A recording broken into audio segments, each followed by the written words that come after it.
What's up, guys? Welcome back to Beanball Buzz. My name again is Jordan Hunt. You can call me Beans. With me today is my good friend Steven Teal. Today is March 21st, 2025. It's the last Friday before the regular season starts. And we're pretty excited. We're going to be talking about some Braves baseball stuff going on today because the Braves are acting very weird. Steven, how are you? I am good, man. Getting ready. The season's not far away. We got under a week now for the regular season. I'm getting very excited for this.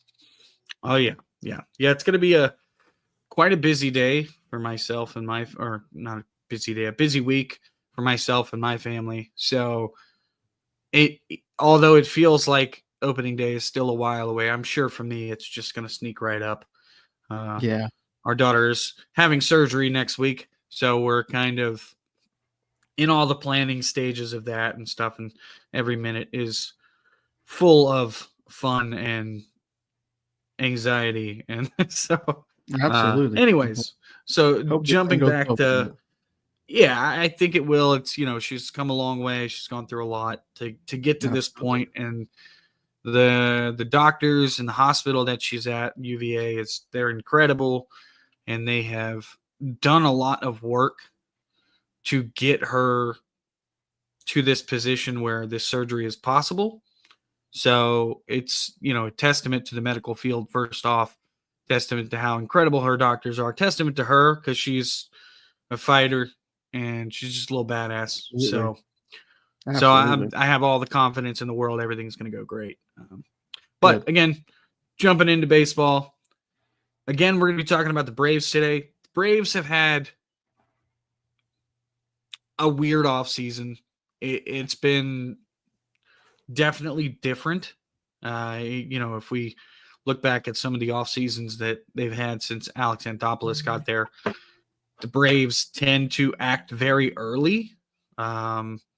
This off season, that was not the case. They were almost radio silent for, I don't know, two and a half months. They didn't Yeah. do anything. And now all of a sudden they are just picking the fringes apart, trying to bring in anybody they possibly can. We've just in the past week, they have signed James McCann, um, Craig Kimbrell, and then yesterday the news came down that they signed Alex Verdugo. We'll probably jump into a couple of those a little bit more because they are more significant. James McCann, we kind of know what that is. It's just to have a backup catcher around who, Yeah. is a veteran piece. Were you surprised by their offseason? Do you? Yeah, a little bit. I mean, I think most of us were. I think we were mostly expecting them to address pitching because, I mean, that was our biggest need with, Morton and Freed leaving. I mean, and then Mentor left. I mean, there was a lot of questions, bullpen and starters. Obviously, we learned very quickly they had a lot of belief in the young pitchers. So that was always that seems like the starter thing. If it was going to be Jeff Hoffman or no one. Kind of seems pretty clear to me now that Yeah, that was the plan all along. Um, a little surprised that we weren't as active, but also at the same time, if you try to look at it from a non-biased perspective, it makes sense. They have a good core, so realistically, the weakest part of our offense has been left field. We've known that for a long time. So Profar makes sense. There's probably other guys we would have hoped they could have gotten, but Profar seems like a good fit. I liked what I heard from Chipper talking about their conversation they had about switch hitting yesterday yeah, on that the was broadcast. fascinating. So that's good. I'm glad that Chipper's around to help him with that. So I mean, yeah, it is surprising because initially it kind of seemed like, oh, we really haven't done crap.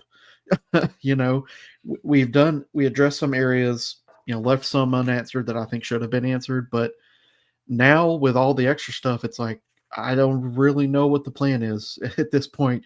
To have as much depth as you can in case things fall off again, I guess is the idea.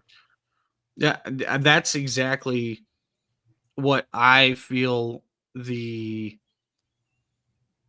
theme of this offseason for Alex Anthopoulos was, hey, we don't, like you said, the core is great. The top of the bullpen, I say the top of the bullpen, it's really the back of the bullpen, right? Back of the bullpen is fantastic. The top 3 to 4 in the rotation is fantastic. The core of position players is fantastic. It was really always kind of the fringe pieces that the Braves were kind of questionable on. Yeah. So it feels like Alex Anthopoulos saw that and said, hey, like, I could either go out and just get 1 or 2 pieces, or I could just focus on making sure that 2024 doesn't happen again. And it feels like that was more important to them than, and people are going to say that it feels like there are financial restraints. It does. At this point, I don't think there's any way that you can argue that. I still don't necessarily believe that the goal is to end below the luxury tax. They're only like 8 million below the luxury tax right now. And that's just a random estimate. So that may not be an accurate number. And that's before you account for the money that they have guaranteed to, let me rephrase that. It's not a guarantee yet, but the money that will be guaranteed to Craig Kimbrell should he make the roster at any point. So, that's before all of that. And with, the 1.5 million given to Verdugo yesterday, which is guaranteed, we're, they're inching closer and closer to that luxury tax. So I still don't necessarily believe they're trying to stay below the luxury tax. I just think that perhaps there were some restraints due to some things going on around the ballpark and stuff like that. I don't know necessarily how true that is. This is just my opinion, something that I think is happening. They had to do a lot of construction. But depth has really been a focus this offseason. We'll jump into the next thing that we were going to talk about, which is Alex Verdugo. They picked up Alex Verdugo yesterday for $1.5 million guaranteed. They immediately optioned him to Gwinnett, which you could say, hey, that's probably just because he hasn't had a spring training, which is possible. But also, like, he hasn't had any other job offers. It kind of feels like the Braves were just a little bit opportunistic here and saw a guy. Yeah, and saw a guy that they were like, okay, well, this player hasn't had any MLB offers. Let's just throw him a bone. Here's $1.5 million. We'll stash you at AAA. We're probably going to need you because last year the Braves used 11 different outfielders. And that's like, and I had somebody ask me this morning, what is the point of the Braves signing Alex Verdugo? It's depth. Like, the Braves got just obliterated by injuries last year, especially in the outfield. They lost Ronald Acuna Jr. in May. They lost Michael Harris for multiple months out of the season. At one point, the outfield they were running out on an everyday basis, and this was after they traded for Jorge Soler, was Kelnick in center, Soler in right field, and Ramon Laureano in left field. And Alex doesn't want to end up in that spot again. It's very clear. We got surprised by Laureano. Laureano surprised us and played pretty well, but you can't always depend on that. Absolutely. No. Honestly, Alex doesn't get enough credit for what he did with waiver claims last year. Like, he went and picked up Ramon Laureano. He ends up having like a 135 weighted runs created plus for us. He goes and gets Whit Merrifield after he gets released. He ends up being an above average player for us. Like, it was impressive, and I've heard a lot of people say, well, it's a testament to their depth and blah, blah, blah, that they still made the postseason. No, I'm sorry. that's not true. The depth of the Braves last year was not that good.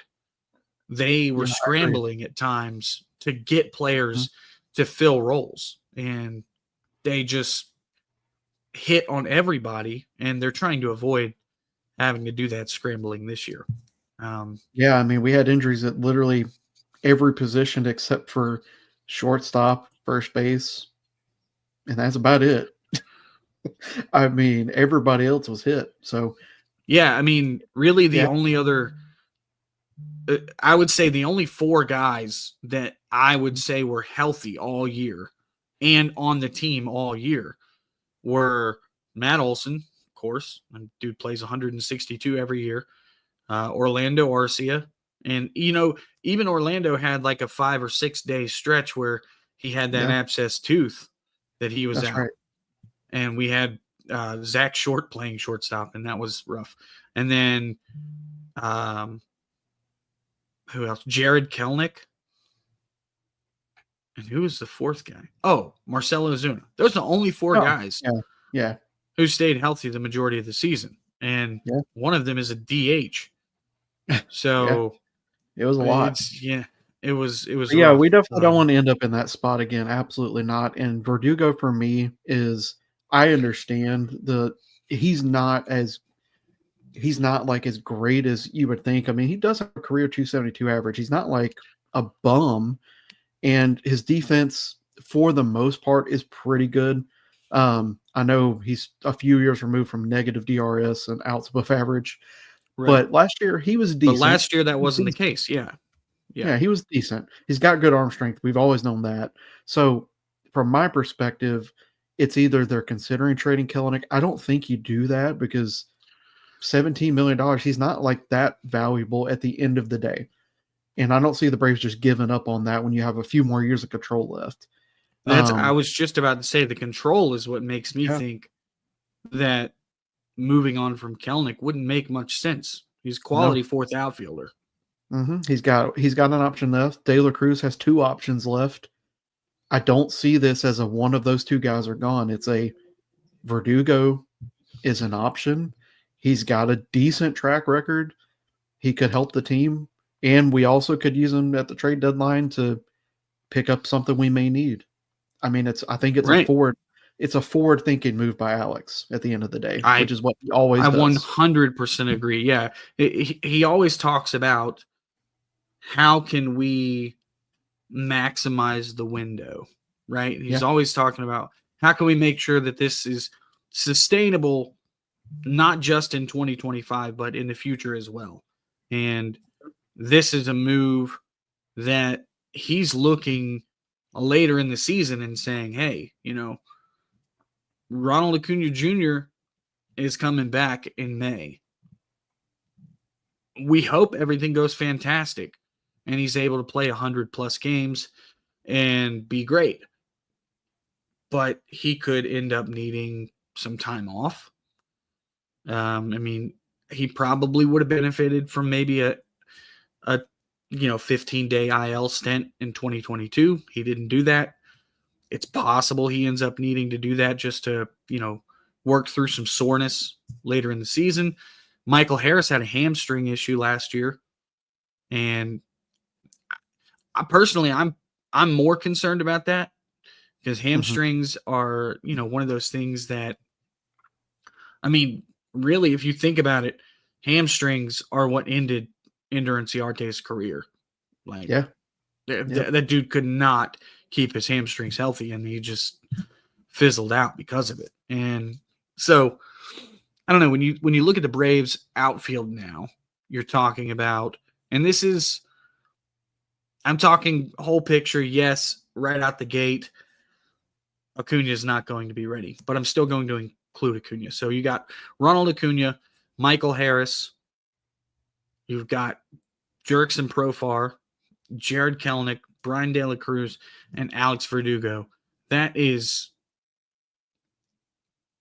it's beautiful to see this team have that type of Yeah. depth somewhere. Yeah. Because last year it wasn't there. Yeah. Yeah. I Yeah. think And it's at the end of the day, you're right. It's your everyday outfield is set. We know who the three guys are right. going to be.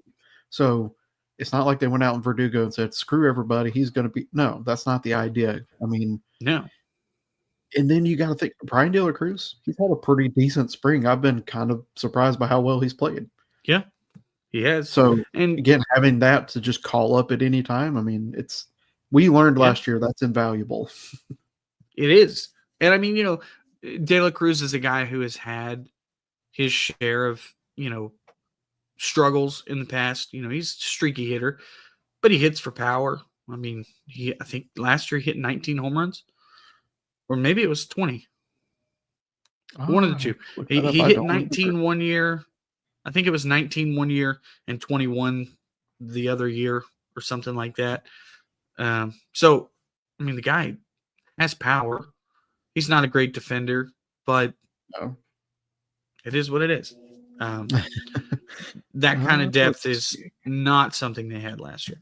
I'm pretty sure. He had 18 homers with Miami and 3 with Pittsburgh. So, right. So it was 21. Yeah. So, yeah, not too bad. I think, if I'm not mistaken, I think that our 4th outfielder on opening day last year was Eli White. Yes. Who's going to make the roster again? For sure. Yeah, as the utility player, yeah.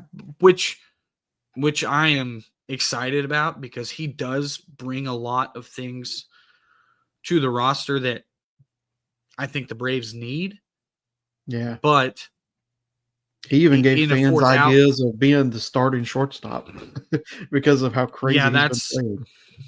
That's a little wild, but I agree. I don't think that is a great idea, but I get it. I get it. Yeah, I get it. Orlando Arcia has been not good this spring, and he was not good last year. I won't get into that too much because I have my beliefs about Arcia. I don't know if you saw. Me too. Did you see what Chipper said? I was gonna say, if you want to know my opinion, go see what Chipper said, and then that's exactly how I feel. It's like whatever. That's he's right. That's what it is. That's exactly how the front office feels about him. So it is what it is. He's saving us money. They don't care. Yes. So moving on to something that is exciting for Braves fans is the Braves this week brought back Craig Kimbrell. It's a minor league deal, but he's likely to be on the major league roster as soon as he's ready. He's guaranteed $2 million if he makes the major league roster. I don't know how you could look at this and not just be happy about it. I understand that last year was rough in the second half, but he's Craig Kimbrell, and he came home. Mm-hmm. Be a Brave. Yeah. Like, if this is where his career ends, like, if he can be a solid 8th inning guy, it's just, I would love to see him get at least one more save this year. Yeah. Because then you could be like, oh, Craig Kimbrell added to his all-time save record for the Braves, and that's just cool. Like, I don't know. It is cool. That's the little kid in me. No, and I think every Braves fan should feel that way. I don't think it's a problem to feel excited for that because it's going to bring you nostalgia. It's been 10 years, guys. Like, it's been over 10 years. I remember where I was when he was traded. I was eating Easter lunch with my wife's family, and I was devastated because they're Red Sox fans. So they were so stoked, and I'm over there devastated. Yeah. That was a dark time. Yeah, I was I can't remember where I was when that one happened. I remember where I was when Jason Hayward got traded. I was asleep. And my wife woke me up and she said, "Hey, did you know Jason Hayward got traded?" And I said, "Huh?" I was like, "What do you mean?" Yeah. But it was already clear that there was a rebuild coming. So I don't think it was that shocking. But it wasn't official. It was like the official kickoff that was like, "Hey, this is for real." This is real. It's go time. They're going to be trading everybody, and they did. That's one thing. That's one thing that the Braves did right with their rebuild. That I think a lot of other teams don't. is that the Braves, when they committed, they said, all right, if it's not, bolted down, move it. And the only two guys they ended up hanging on to were Julio Teheran and Freddie Freeman. And that was it. So I don't know. Anyways, absolutely. I think it's a good move. I think he's going to get a shot at the big league team. I have a hard time believing he's not going to be able to pitch against AAA hitters. Right. And I say that because his whiff and strikeout numbers last year were still top percent in the league. Fantastic. Mm-hmm. Which is weird when you consider his chase rate was awful, yet he was still getting swings and misses. So I think a lot of the problem here is just he got hurt by walks, and the EVs on the exit velocities were insane last year. I think I'm looking at his StatCast page right now. The average was 120 miles per hour. That's not going to be a recipe for success for anybody. Yeah, that was max EV last year. Was 120. He gave up 120 mile an hour hit. Oh my god. Yeah. So yeah, that's not very Kimbrel. I think part of the issue there is just that there's not a lot of movement on his breaking stuff like it used to. I mean, God, that knuckle curve was disgusting to watch when he was with the Braves. That was one of my favorite pitches. The thing is, it was actually still pretty good. But really? The problem is fastballs at like that's 94. true. He's like down to 94, 95. Yeah, that's true. So when he does throw that knuckle curve, it's I don't know. It's he strikes me as more of he's going to be a middle of the bullpen type thing. I don't see them trusting him with the 8th and the 9th unless they are just resting Iggy or Lee or Pierce Johnson, somebody like that. I can't see them realistically giving him anything after the 7th unless they have to. I can't either unless they make some changes that they really like and that they see good. Like I've seen speculation, and I've even speculated a little bit myself, is that they could Pierce Johnson him, right? They could just be like, hey, it's not 2014 anymore. Your best pitch is no longer your fastball. Your best pitch is your knuckle curve. Throw the fuck out of it. You know, that's true. They could do that, and then if they see good results from that in AAA, he could get a chance to be the 8th inning guy. But at the same time, I'm kind of with you. I tend to agree that they believe in Pierce Johnson and Dylan Lee in the 8th inning, like kind of like a 8th inning platoon type thing, because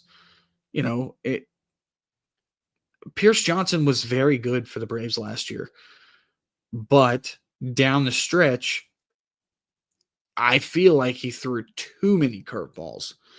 I saw yesterday on Foul Territory, he basically told Foul Territory, I told the Braves I can't throw that many curveballs this year. And he told him that, he trusts his cutter and his fastball, and that he thinks that his curveball plays better if he uses those pitches more. I tend to agree. I think that, like, if you look at that game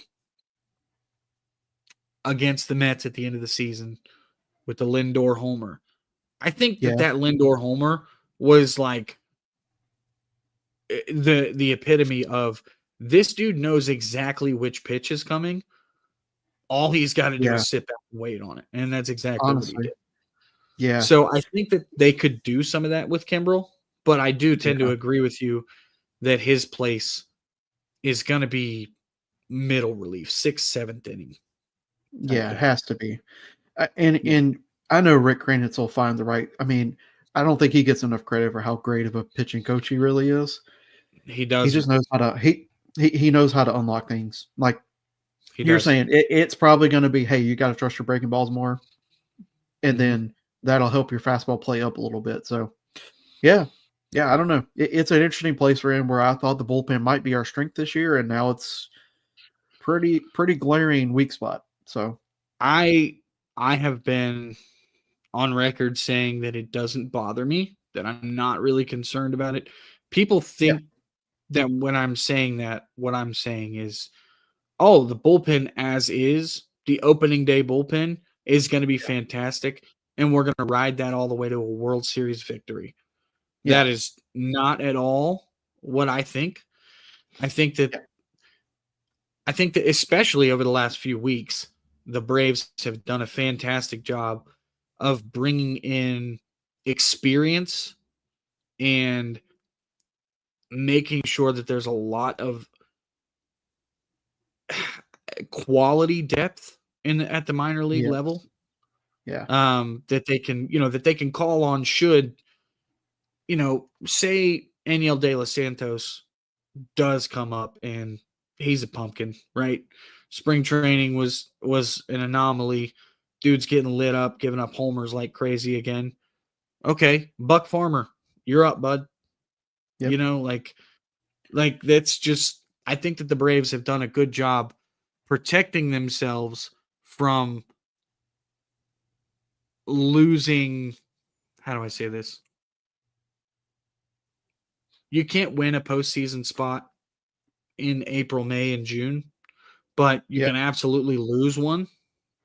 Absolutely, you can.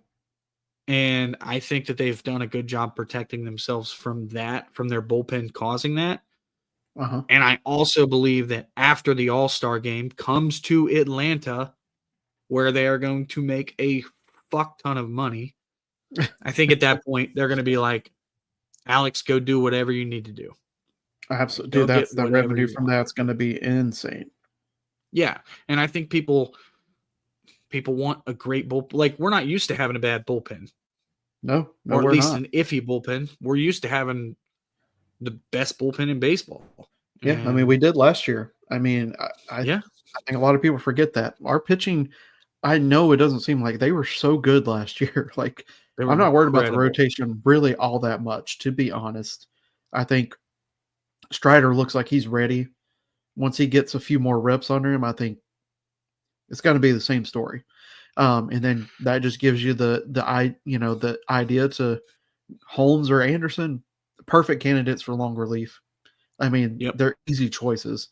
And then you could have a good right hand long reliever, and then you got Bummer, who's already pretty decent in long relief from the left side. So I think And the it's going to work development, itself out.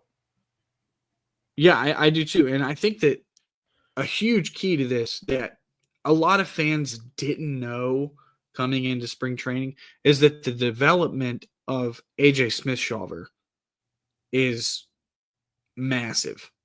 Like, at the end of the year last year, it was like, okay, like, this guy's got to do something in 2025 or else we Yeah. don't know what's going to happen. And he just came to spring looking like everything he needed to learn, he learned Uh-huh. in one off season. It's crazy. Absolutely. So I think that he can absolutely anchor one of those rotation spots. Fifth, Mm-hmm. I think he's going to be the fifth starter by the end of the year.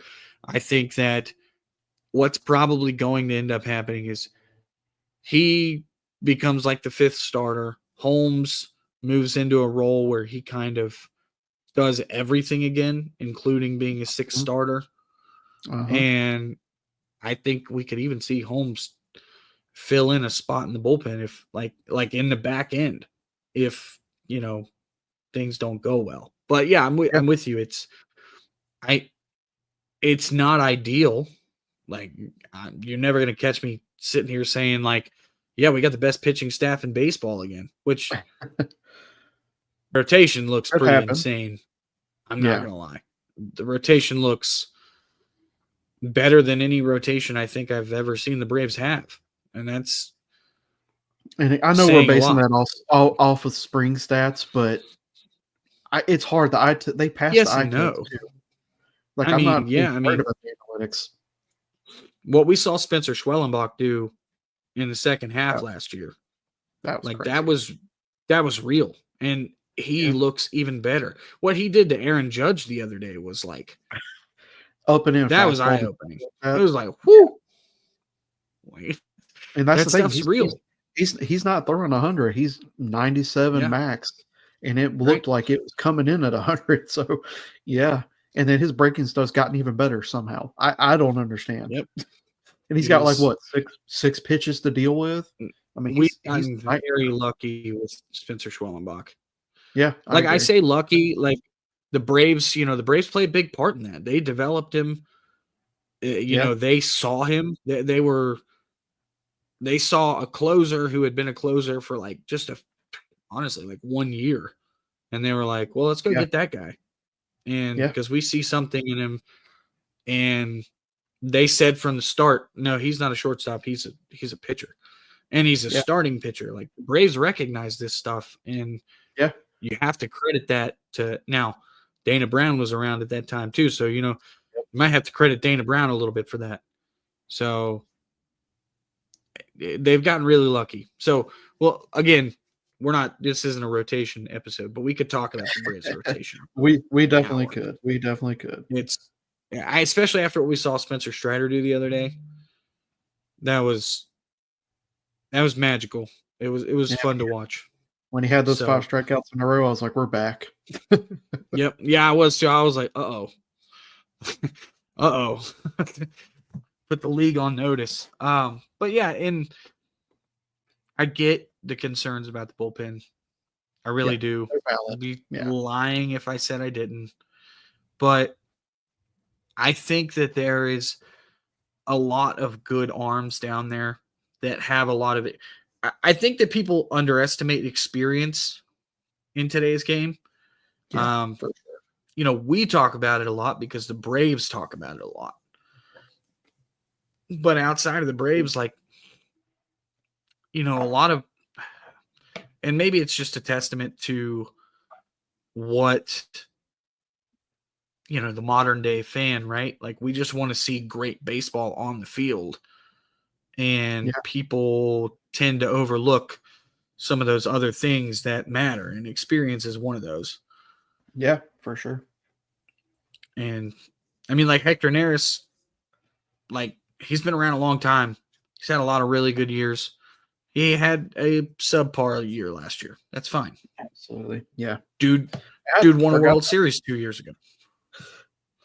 Yeah. I forgot he was even in the bullpen. I'm going to be honest with you. I feel bad for that. No, I mean, but that's kind of, again, that's because Alex has kind of bombarded us with names lately. Yeah. To the point where we're like, okay, which way's up? Like when the Verdugo news dropped yesterday, it was like everybody was like, huh? What's going on? Why are we doing this? And I mean, the first thing everybody thought was, we're trading Kelnick? What's going on? Yeah, I was in the middle of writing an article about Grissom being optioned to AAA by the Red Sox and how the Chris Sale trade just looks better every time that happens. And they're like, oh, Verdugo signed. I had to like pivot and write that up real quick. So yeah, that was it definitely caught everybody off guard. That's not a name I could have told you we were going to sign. Nope. And like I remember seeing like early in the offseason, I thought it was definitely possible. Yeah. But then after we signed Profar, it was like, all right, we got our guy. Like, we're good here. We got De La Cruz also. So it's like, we're good. And then the news kind of slipped out the other day that he hadn't received an MLB offer. And that's why I just think Alex was like, oh, you haven't? How about this? Here's some breadcrumbs. You want those? Yeah. And I mean, he agreed to go to AAA. I think at the end of the day, he knows this is better for me than just sitting at home and waiting. Let me go play for a team and show that I can still do it. I mean, it doesn't hurt him at all. No, it doesn't. And it's also, he gets to play for a good team, a team with World Series aspirations. Like, he could have gone and played for the Pirates. And, I mean, no offense to the Pirates, but they're not very good. And it's just like they've got the makings of something good. He could have played for the Marlins. He could have played for a lot of teams, but hell, nobody wants to play for the Marlins this year. No, I don't know. Marlins fans got very upset with me yesterday because I half jokingly tweeted that I thought the Gwinnett Stripers would be better than Miami Marlins. I mean, have you seen the Gwinnett Stripers roster? But that's all I was saying was like the Braves have just stashed a bunch of major leaguers at Gwinnett at this point. It was like, look, I get it that the Marlins are an actual MLB team. They have an actual MLB rotation. Yeah. I mean, it's kind of being decimated by injuries. They're going to be a few times this year. It's going to be yeah, for sure. Yeah. Dude, the Marlins always play us tough. They always give us a fight. And it's just like at least they don't have Luis Ariz anymore. He can't terrorize us. I know, dude. Luis Ariz and honestly, Brian De La Cruz. Yeah. Kind of terrorized us. Him and Garrett Cooper. Garrett Cooper terrorized us for years. That's what the Braves are really doing here. They're just trying to make sure they can get their wins against the Fish. We'll worry about the Nats. Right, yeah. So, yeah, I don't know. It's been a very interesting offseason for sure, overall for the Braves, for their fans. And it's fascinating to see what the Braves are doing right now because it feels like they just were like, hey, and I mean, Alex kind of told us back in January, like, don't expect it or don't be surprised if this moves into February and into spring training and you see a lot of players available. Yeah, and I think that's abnormal. It's abnormal for us as Braves fans because he normally is, let's go ahead and get our business done early and we'll get the remaining stuff as it goes. I mean, that was his MO every offseason. Let me get our big signing done in November or December, and then we're good. And it does seem like he tried to do that with Jeff Hoffman. Yeah. It just didn't work out. And that's fair. Like that's something happened there, but I don't know. I look at the Hoffman deal and I'm like, if we had signed that, do we still sign Jurickson Profar? Probably not, to be honest. Probably not, right? 5-year deal, big commitment. So I couldn't see it was going to be when I heard 5-year deal, I was like, that's the guy that Alex would have. But I understood the idea behind it. Like he can start for a couple years and then you move him back to the bullpen. He's a back end bullpen guy for you the last half of that contract. Yeah. But it was still very fascinating to hear that there was a 5-year deal offered there. Yeah. But anyways, so don't really have too much more to talk about with the Braves. We could, like I said, like we talk about all the time, we could probably sit here and do this all day long. But just to cover, those few things that the Braves have done that are pretty interesting. It's going to be interesting to see going into April how this plays out. Some roster moves dropped on X. Uh-oh. Aniel De Los Santos, Hector Neris, and Drake Baldwin are on the major league roster. Oh, okay. So there we go. That's 2 bullpen questions answered. There's 1 more left. It's going to be Holmes or Anderson. I have a feeling. I think it's Anderson. You think so? I'm pretty sure. I'm forgetting Daysbel Hernandez too. He hasn't been announced officially yet for the roster. Now, Daysbel's interesting. His slider. I think he makes the roster. Yes, it did. It did. I think he makes the roster. I think that Daysbel still has things to work out and figure out. But I think his floor is a middle reliever. I think so too. For the Braves. Yeah, he's not. I think that, and I think that his ceiling is an 8th inning guy. Yeah. I don't know that he was ever going to be a closer, but I think that honestly, it's funny because even before we picked him up, the guy that he reminded me of was Hector Neris. Like he's just fiery, big body dude, like lots of walks, but the breaking stuff is nasty. So that's cool. And Drake Baldwin, congratulations, dude. Yeah, we knew. I mean, no surprise, but also like kudos to you for just being an absolute stud. And like, yeah, like he saw Sean Murphy go down and like he could have panicked. He could have been like, gotten too antsy, destroyed his whole spring. No, dude just went out there and like he's got like a 435 on base percentage or something like that this spring. And I don't know. I can't say enough good things about him. He's going to be a stud. So that's really cool. That's really awesome. The league's got to be tired of hearing the Braves and the Dodgers have another stud coming up to start the season as a rookie. They do.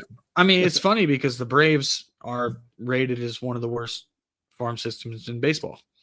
And it's because most of the talent's up here now.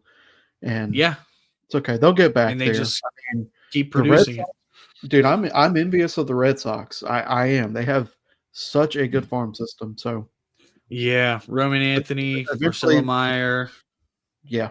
I mean, eventually those guys have to move up. So it's kind of the vicious cycle of it. You're not always going to have the best and that's system. Going back to a guy you mentioned a few minutes ago, I think that's probably going to be the writing on the wall for Yvonne Grissom. He's probably going to get traded somewhere. And that's a little sad because I like Vaughn Grissom, but I liked him a lot too, man. I really did. And I'm rooting for him.